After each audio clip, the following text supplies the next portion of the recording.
A major headline in the music world today, legendary singer-songwriter Bob Dylan has sold his entire catalog of music, more than 600 songs, to Universal Music Publishing Group. That catalog includes iconic hits like Blowin' in the Wind, Tangled Up in Blue, Like a Rolling Stone.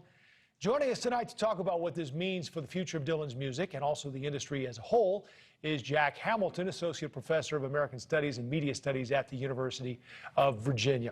So, Jack, thanks for joining us. Let's start with what makes this such a big deal. I mean, it's Bob Dylan, and he sold it for $300 million, which I think is the highest that anyone has ever paid for such a thing.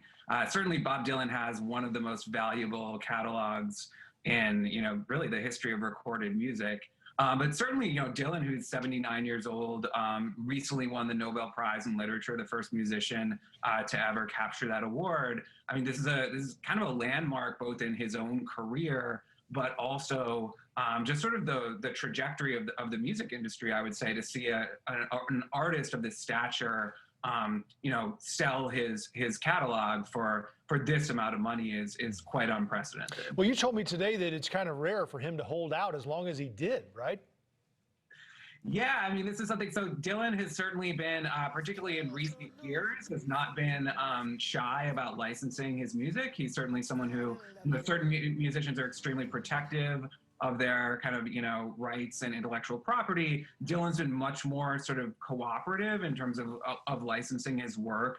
You've recently been hearing his music much more in things like advertisements or TV and film.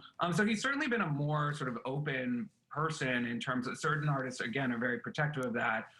And this definitely is probably going to open the floodgates even more to seeing his music, licensed for various things. It's just that now it's out of his hands. I mean, I think for him, this is probably, in many ways, I mean, I'm sure that the $300 million doesn't hurt, sure, but it's also it's a convenience strategy in some ways. So these songs too, Jack, really in many ways are transformative. I mean, these are songs that cover some of the biggest historical events culturally and beyond that over the last 60 years.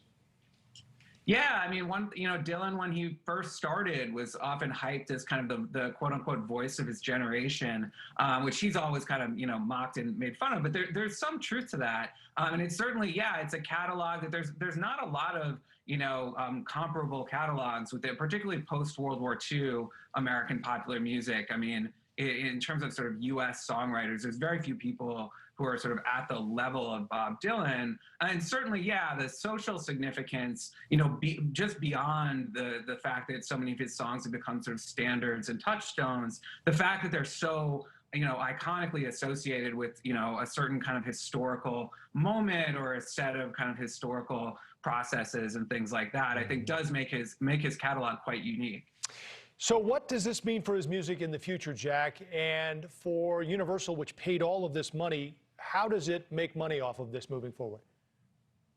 It's a great question, and it's like, I mean, it's a little hard to say because part of it is tied to, the music industry right now is quite an unstable position. One of the reasons that publishing is so valuable is that publishing is seen as more stable in terms of a revenue generator as a source of royalty. So one of the things that Universal now has basically is like they have the rights to these songs if other people perform them.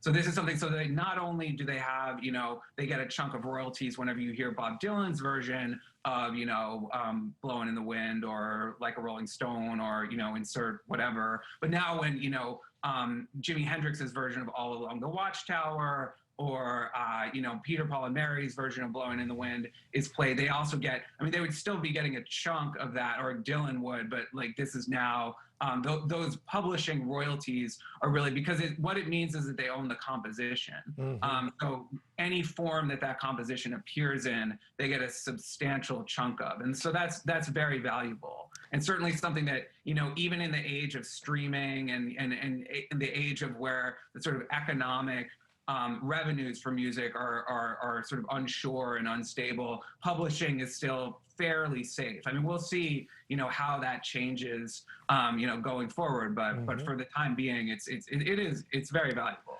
So it's convenient that you're by the keyboard there. Can you play us something on the way out here, Jack? I'd love to, but unfortunately, it's not. It would sound terrible. It's not properly. All right. Well, I was going to let you play while we said, Jack Hamilton, Associate Professor of American Studies and Media Studies at the University of Virginia. Thanks for your time, Jack. Good to see you. Yeah, thanks so much for having me on.